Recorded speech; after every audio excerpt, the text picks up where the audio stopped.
Hey everybody, I want to give you an update on the 68 Corvette.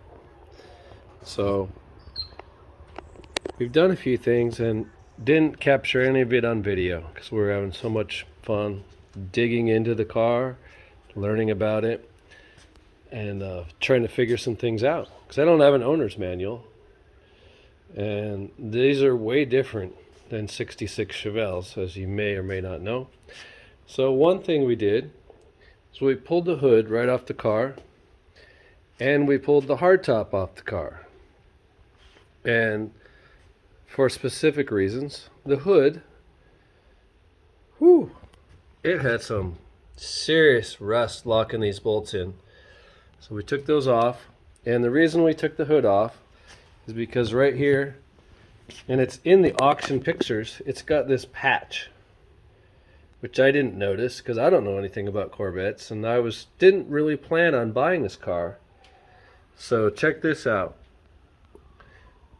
And it's got some serious cracks in the structure, and someone has patched it.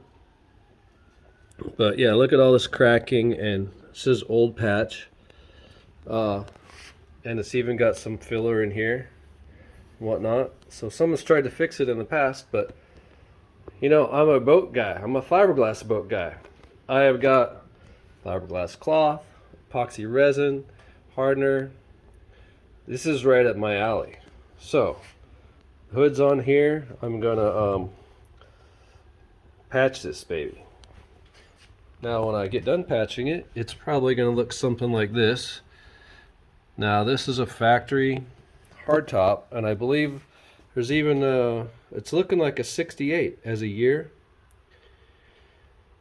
And they may have done that from the factory. This may have been added later, but it's not cracked that I can tell. But the hardtop, it's got okay rubber seal here and here, but the whole front leading edge rubber seal, it is hard and brittle. So I've done a little research, and from what my research indicates, that the Corvette Rubber Company in Michigan, made in the USA, high quality rubber. So I'm going to order the whole rubber seal kit for the hardtop, and that's why that's off. And plus, we've never really seen the soft top, but to our surprise, and we're very happy about, the soft top is in pretty good shape.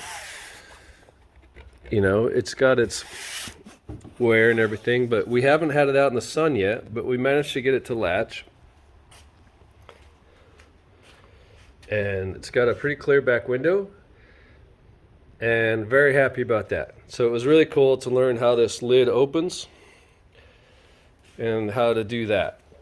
So remember in my first video, in my second video, I said the gas pedal is going to need some adjustment, and I thought there was something up with the gas pedal, and there was, but it wasn't the gas pedal itself. It was this throttle cable bracket, which mounts right here, and it's got one bolt that holds it, and there's this little hole there. That's the metal tang that's supposed to like keep it in place, but it wasn't keeping it in place at all.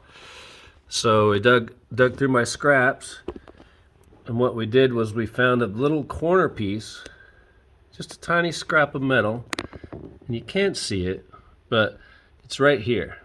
That's not the carburetor corner, that's my scrap of metal, and we tack welded it right there under this bracket, remounted it, and throttle cable as solid as can be, because this thing was going back and forth like this, and it's no wonder I couldn't drop the clutch and do a burnout.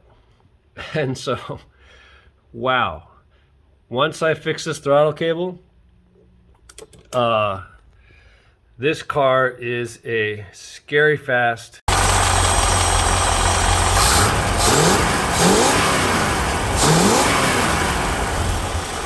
I called up Collins Jeep and I told him the little story, and I said, I'd like to shake the hand of the guy who rebuilt this carburetor. And he said it was one of their, the senior member of the team. He rebuilds all their carburetors, and wow, because I haven't adjusted the timing, haven't done anything, and there was no pinging, full throttle, every gear. It's insane how fast it is. And so one thing I noticed is this intake, it's painted like an iron Chevy intake. And I really didn't even notice that it was an Edelbrock Performer. As it says right here, Performer. Because nobody from my era would really paint the aluminum intake orange. It's just not something I'm used to seeing. But it is an Edelbrock Performer. So that's cool. It's got headers.